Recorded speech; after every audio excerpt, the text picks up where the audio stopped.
Eu e o Otávio temos um amigo em comum na França, que é um professor da Sorbonne chamado Michel Maffezoli. E outro dia ele me disse o seguinte: ao longo da vida você tem várias ideias ou preocupações, vários temas sobre os quais você se debruça, mas, na realidade, no limite, nós somos dominados, num determinado momento, por uma ideia obsedante, uma ideia que te deixa absolutamente obcecado, uma pergunta que você quer sempre responder. E essa pergunta, para mim, Otávio, é a pergunta que também não é nova, né? Ela já se buscou a resposta dela, sobretudo a partir da obra de um escocês publicado em 1776, né, um tal de Adam Smith, que é basicamente o seguinte: é uma pergunta que ainda nós não conseguimos responder, que é: o que faz, qual é o critério preponderante para que as nações se tornem mais prósperas, para que os países se tornem mais poderosos, para que as nações se tornem mais influentes? Qual é o fator, né, que predomina na determinação desse movimento de ascensão? Por exemplo, se você fizer uma leitura do landscape contemporâneo, provavelmente você vai dizer que Brasil e Argentina não estão ascendendo. Não estão, they're not rising, eles não estão subindo. A passo que, se você olha China e Índia, provavelmente você dirá: não, esses países estão subindo, estão ascendendo, estão tendo um upgrade, estão mudando de patamar, estão mudando de andar. E claro que, ao longo do tempo, você se depara com uma série de noções generalistas ou lugares comuns sobre por que isso acontece. Então, alguns diziam o seguinte: bom, isso está acontecendo porque alguns países investiram muito em educação. Outros vão dizer que é porque alguns países passaram por um período de ditadura ou de pequeno nível de oxigênio democrático. Outros vão dizer que é porque esses países investiram uma parte importante do seu produto interno bruto em ciência e tecnologia. Outros vão dizer porque eles têm boas instituições. E eu cheguei à conclusão, examinei muito esse tema, estudei muito esse tema. E, aliás, se os senhores não se lembrarem de nada do que eu venho a dizer hoje, lembre-se do que eu vou dizer agora. A meu ver, vou dar uma fórmula quase que dicionarística, enciclopedística, que é o seguinte: as nações ascendem, nations rise, quando elas conseguem desenhar e implementar um projeto de adaptação criativa aos contornos cambiantes da globalização. Então, essa constatação ela implica dois pressupostos. Uma, para fazer coro ao grande filósofo espanhol José Ortega y Gasset: nosotros somos nosotros y las circunstancias. Nós não somos apenas aquilo que nós queremos ser. Nós somos aquilo que nós somos, queremos ser no marco de um ambiente um pouco maior. E a segunda característica é o seguinte: nós somos parte da globalização, mas nós também temos uma relação de distância com ela, é algo ao qual nós temos de nos adaptar. Eu não sei se vocês assistiram um filme do Woody Allen, que eu adoro, chamado A Rosa Púrpura do Cairo. Assistiram esse filme, The Purple Rose of Cairo?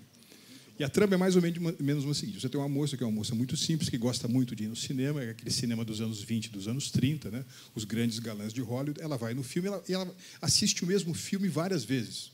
O filme chama A Rosa Púrpura do Cairo.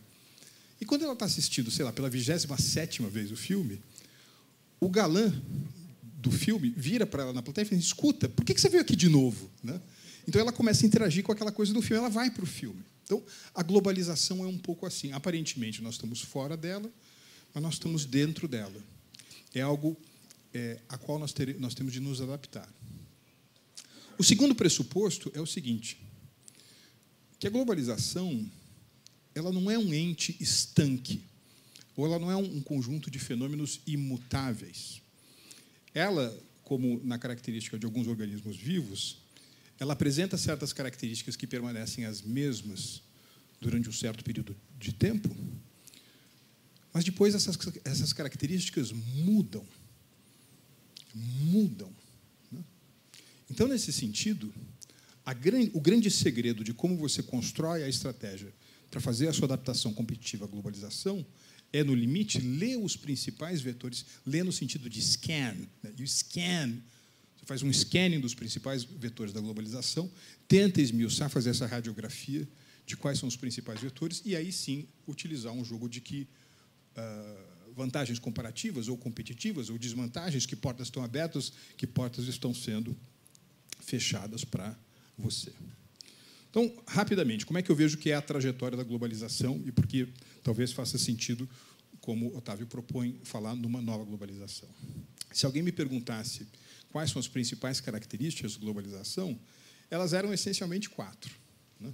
Final dos anos 80, na queda do Muro de Berlim, começo dos anos 90, na noite de Natal de 1991, Mikhail Gorbachev decide dar um presente para o mundo e desmantela a União Soviética. A primeira característica dessa globalização de então é que a noção de livre mercado, de livre comércio, de livre circulação dos fatores, de Estado de Direito e de democracia representativa, ou seja, todos os ingredientes da fórmula matemática que nós podemos agregar para definir aquilo que é Ocidente, tem uma maneira muito bacana de definir o Ocidente fora do campo geográfico.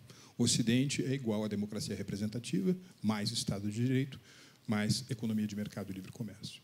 Essas noções, aparentemente, apareciam como vitoriosas em relação aos seus antagonistas, que vinham do unipartidarismo, do comunismo como força geopolítica, da ideia de economia planificada e coletivista. É como aquela antena muito bem captada pelo cientista político nipo-americano Francis Fukuyama, que dizia que esse conjunto de valores representava o fim da história. Ou seja, é como se eles fossem tão absolutamente superiores do ponto de vista da geração de prosperidade e de bem-estar para as sociedades que eles teriam que ser alçados à categoria de lei. The end of history.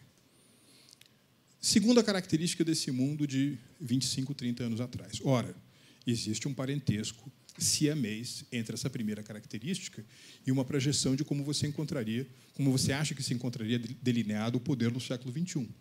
Se um país do mundo concentra em si mais característica de Ocidente que os outros, esse país seria guindado não apenas a uma posição de superpotência, como já foi durante toda a Guerra Fria, mas a uma condição de hiperpuissance, de hiperpotência. E, obviamente, aqui eu estou falando dos Estados Unidos. Ou seja, a imagem de que o século XXI seria, mais uma vez, um século americano.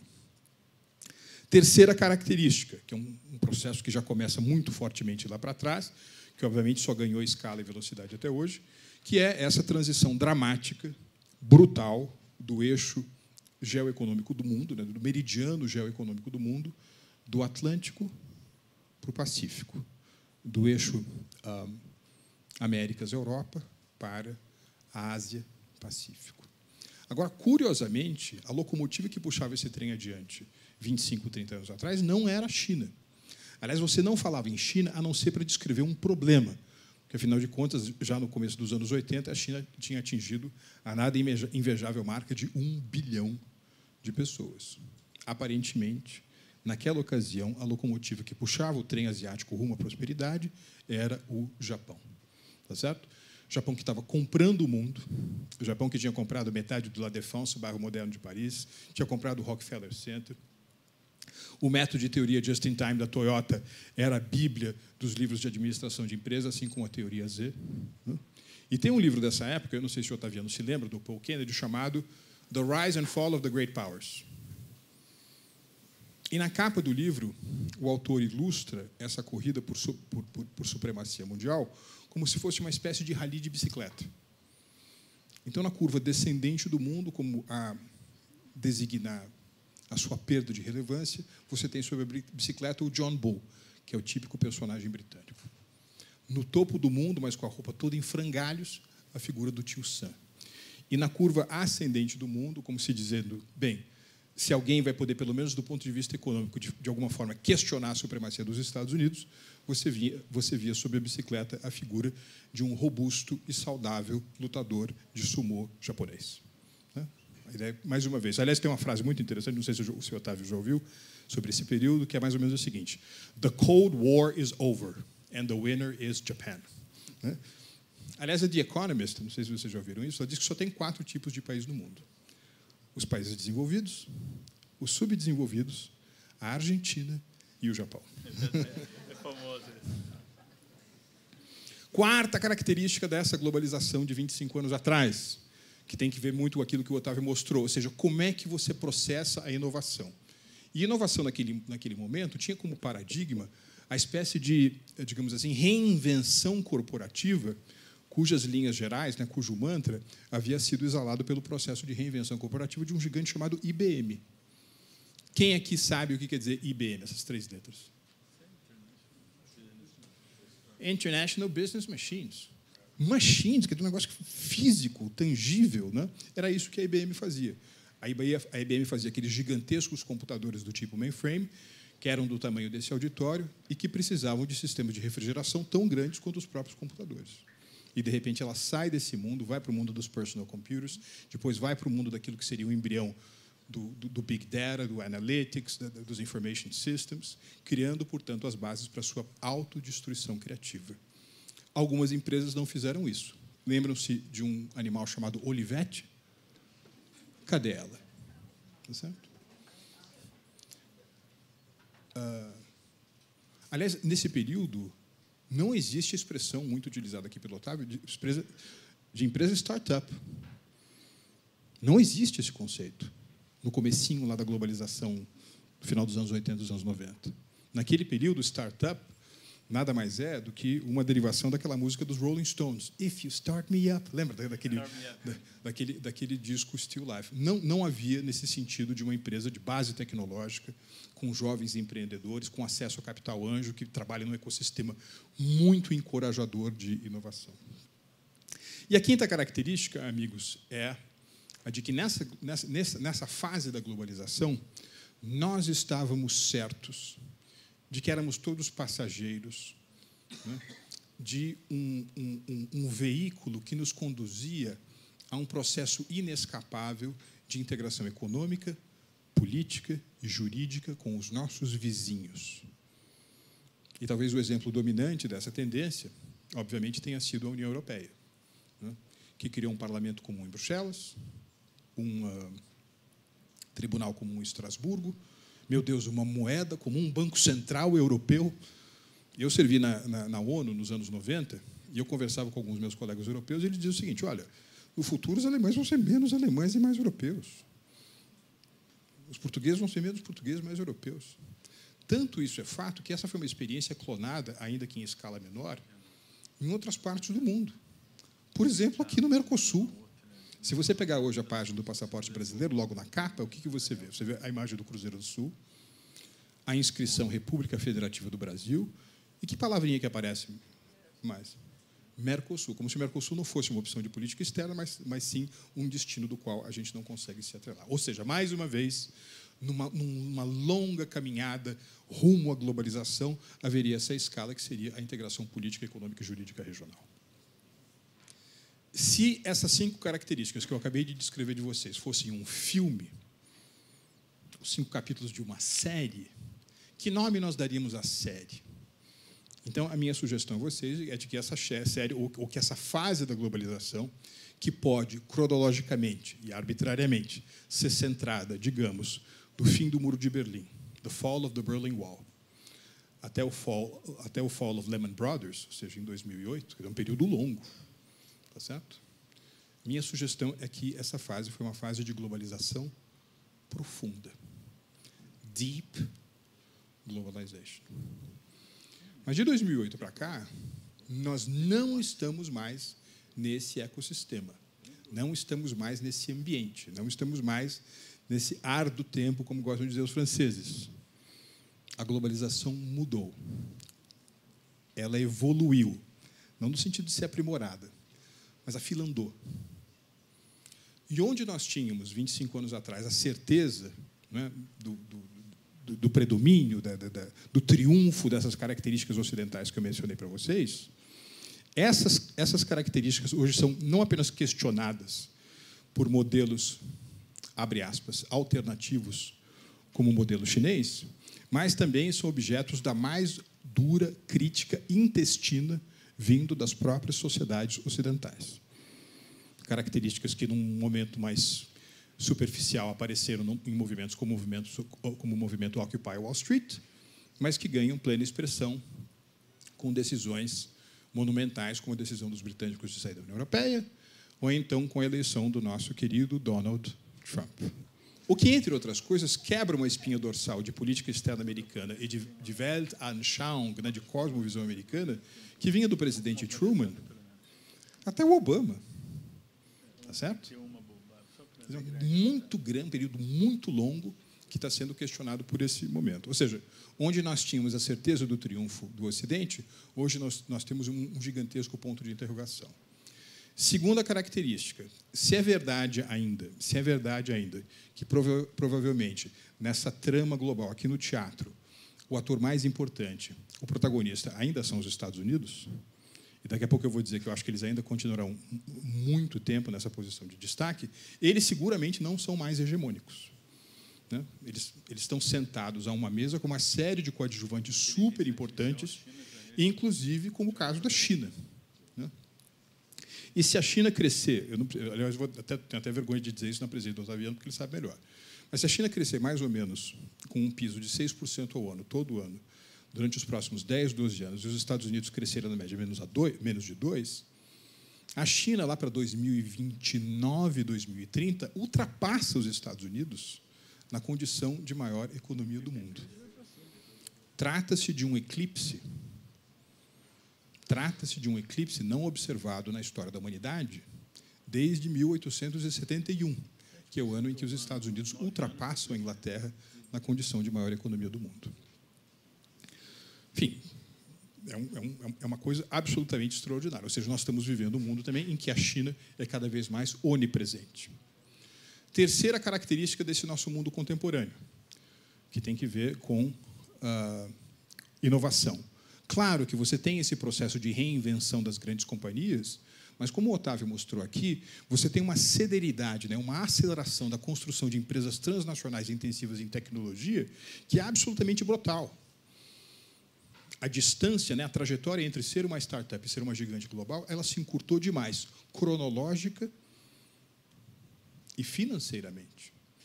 Basta você olhar hoje das 50 maiores empresas do mundo em termos de market cap, 23 delas não existiam no começo dos anos 90.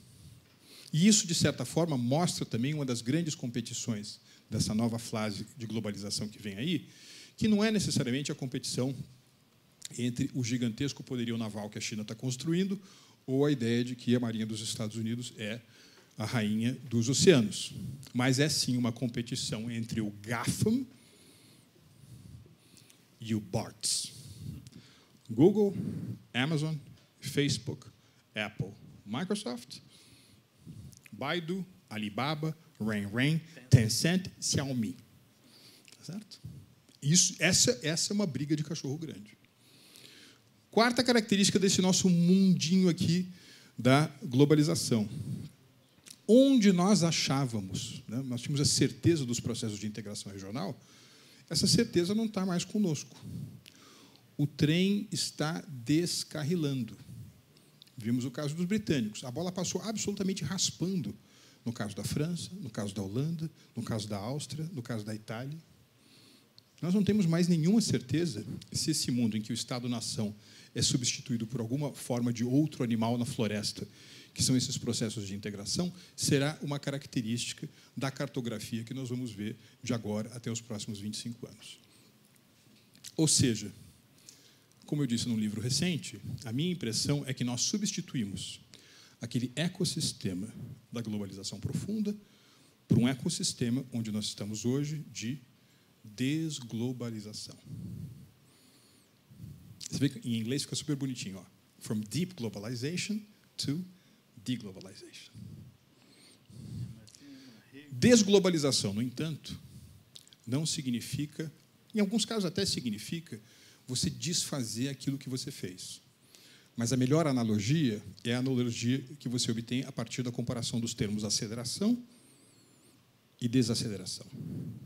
Se um determinado objeto está desacelerando, não significa que ele parou. Significa apenas que ele perdeu o ritmo, a velocidade do deslocamento no qual ele anteriormente se encontrava. É onde nós estamos hoje, um mundo de desglobalização. Mas como o desafio que o Otávio nos fez é o desafio prospectivo, mas não queremos pensar para frente, para o going forward, vou aqui fazer uma aposta. Esse atual estágio, ou esses atuais contornos de desglobalização, ao contrário do que dizem muitos analistas, não permanecerão conosco durante muito tempo.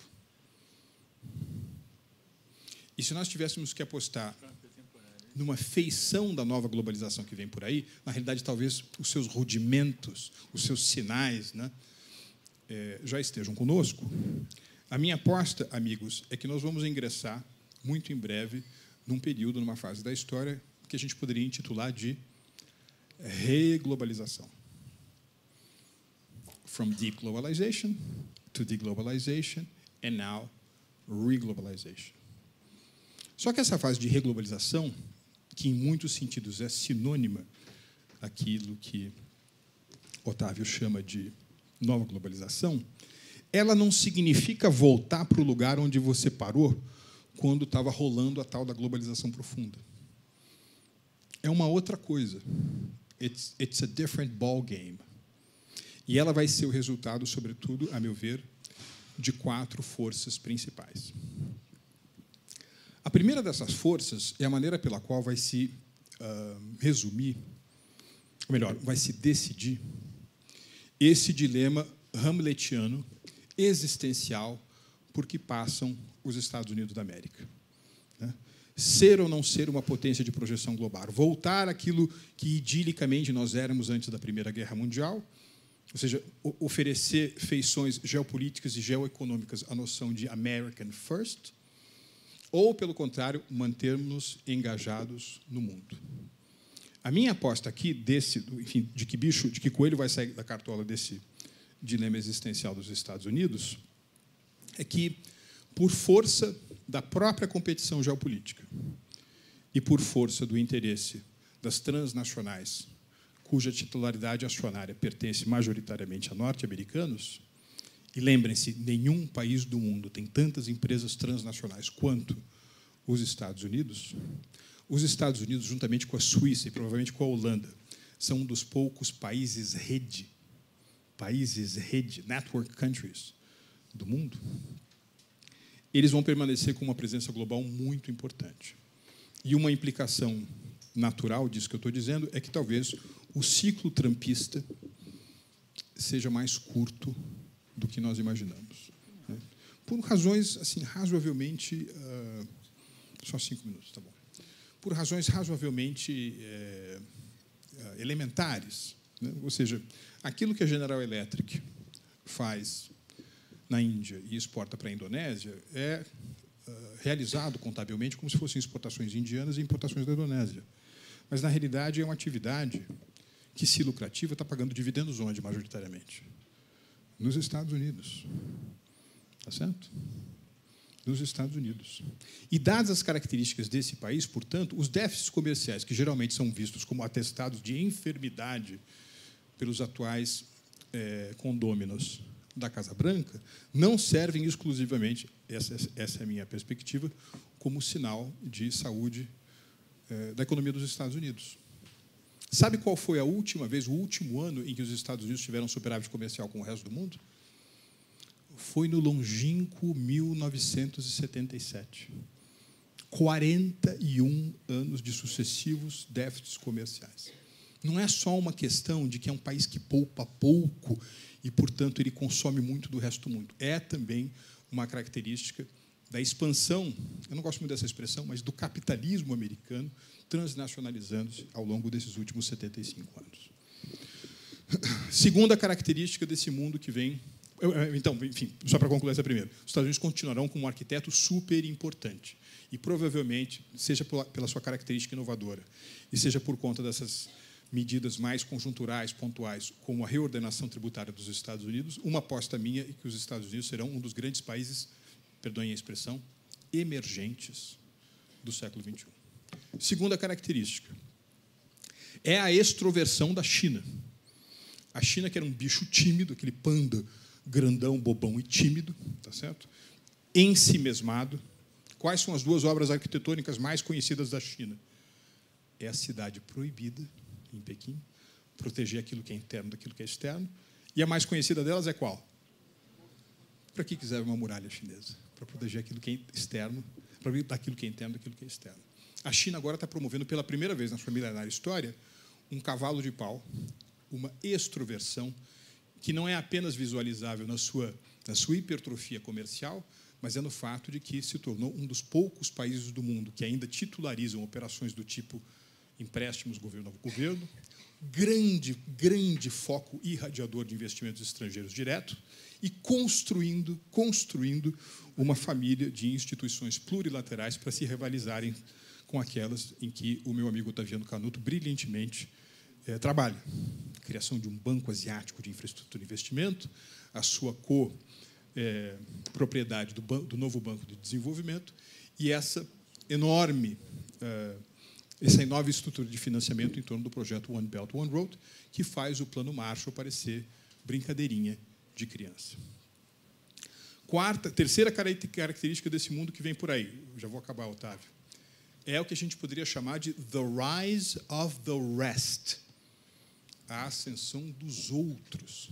Porque uma das características mais interessantes em termos de efeitos multiplicadores, efeitos de estilhaço dessa extroversão chinesa, é que a China está fazendo com os outros o que os outros fizerem com a China. A China está empurrando para a sua vizinhança geoeconômica aquelas atividades, sobretudo de indústria manufatureira de baixo valor agregado, de modo a manter baixo a remuneração do fator trabalho. No curto prazo, o efeito imediato disso é qual? Uma grande recepção de investimentos estrangeiros diretos por esses países, Vietnã, Indonésia, Índia, etc., aumento brutal da renda, que pula de $2.000 para $6.000, $7.000, o que vai gerar, entre outras coisas, um deslocamento para o Nordeste da curva mundial de demanda por commodities agrícolas e minerais.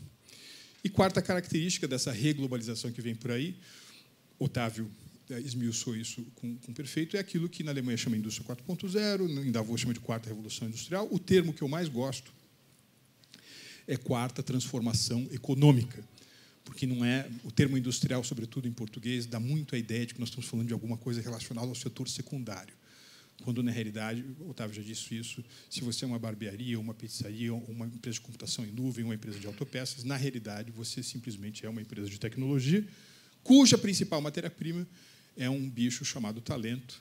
Talento, é uma nova era do talento, que a gente pode discutir daqui a pouco, tá bom? Muito obrigado. Sobre essa definição do que é global e local, você tem uma primeira característica que é absolutamente inescapável, que é verdade, sim, que há uma desterritorialização da produção. Não é isso? Hoje, para fazer um diagnóstico oftalmológico, o seu concorrente não é necessariamente o médico oftalmologista que está aqui na Alameda, você está com o seu consultório aqui na Alameda Santos, que está na Alameda Jaú. O seu competidor pode ser uma coalizão de médicos oftalmologistas que moram em Nova Delhi e que desenvolveram um aplicativo com a câmera do smartphone, né? Quando você aproxima a câmera do seu globo ocular, ele faz a leitura da curvatura do globo ocular e, com base na leitura dessa curvatura, ele lhe dá um diagnóstico se você é míope ou hipermétrope. A segunda característica é que, mesmo o conceito de globalização, de redes globais de valor, encontra-se sob pesado tiroteio. Seja porque as principais potências econômicas estão levando a cabo processos de renacionalização do que se consideravam fases produtivas, seja porque, ao contrário do que a gente vê, por exemplo, na bola de tênis, onde você tem pelo menos 14 países, né, porque um país faz a cola, o outro faz o feltro, tem outro que faz a borracha, etc., nós estamos vendo um fenômeno de dominação chinesa, crescentemente mais da dominação chinesa dessas cadeias globais de valor. Elas não estão utilizando os insumos produzidos em outros países para montar o seu produto final. Os chineses estão comprando, eles são os proprietários de uma parte importante daquilo que são as várias fases das suas cadeias de valor. Então, ainda que elas permaneçam pertencentes a uma ou outra soberania nacional, do ponto de vista da titularidade de empresa, você está falando de acionistas chineses. E tem um terceiro fator, que, na minha opinião, é o mais assim, determinante para o futuro, que diz respeito à constatação de que os grandes acordos comerciais de investimento, e que, portanto, numa grande medida, vão determinar se a produção se realiza neste ou naquele país, eles não serão sobre cotas, não serão sobre tarifas, não serão sobre acesso a mercado. Eles serão sobre padrões. Não é isso? Um determinado grupo de países fará tratados de acordo com os quais eles topam jogar as mesmas regras do jogo, do ponto de vista da legislação trabalhista, da legislação ambiental, de compras governamentais, de respeito à propriedade intelectual. Então, na realidade, o grande acordo comercial nessa nova fase da globalização que os países terão de fazer são acordos comerciais com si próprios. E aqui eu me remeto a uma experiência recente que eu tive de estar no debate com Thomas Friedman, né, que é um cara que escreve bem para burro. E ele é muito conhecido, enfim, Lexos de Oliveira e tal, mas o livro mais conhecido dele é esse que o Otávio acaba de mencionar, O Mundo é Plano, The World is Flat. E ele lançou um livro recentemente chamado Obrigado por estar atrasado, Thank You for Being Late. E a racionalidade desse livro é mais ou menos o seguinte: se você é um país como o Vietnã e você quer investir em conectividade celular, você pode ir direto para o satélite. Você não tem que passar pela fase de ter investido em fibra ótica ou ter investido em fio de cobre, né? Mas eu falei, eu não gosto muito desse título. Ele disse, olha, nem eu, meu editor que escolheu isso. O que eu queria dizer é que o nome do meu novo livro devia se chamar The World is Fast. Até para contrastar, fazer um jogo de palavras com The World is Flat. Então, quanto mais rapidamente você produzir as medidas internas necessárias para estar em linha com essas tendências globais de comércio e investimento, na criação de padrões, não apenas você gera os choques de eficiência e competitividades internas, mas você fica muito mais predisposto ao recebimento de investimentos estrangeiros diretos e quase que naturalmente você vai alcançar esses outros mercados distintos. Eu acho que a profissão de diplomata, como nós a concebemos tradicionalmente, não existe mais, né?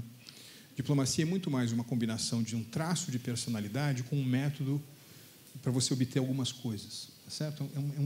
Uma certa estratégia, né, que está muito presente naquela piada, né? The diplomat is a guy who tells you to go to hell in such a nice way that you look forward to the trip. Então, agora, tem muita coisa para fazer. Por isso, aliás, o grande desafio brasileiro, por exemplo, não é um desafio de política externa, é um desafio de inserção internacional, inserção global, que vai para muito além da diplomacia tradicional, né, que engaja, se a gente fosse utilizar um termo militar, o conceito de grande estratégia, política industrial, política comercial, política monetária, política, está tudo voltado para a sua inserção internacional. E, nesse mundo, o papel específico dos diplomatas diminui muito. Ou eles se reinventam, ou eles também, que nem, infelizmente, os marceneiros, os alfaiates, os frentistas e os ascensoristas vão desaparecer.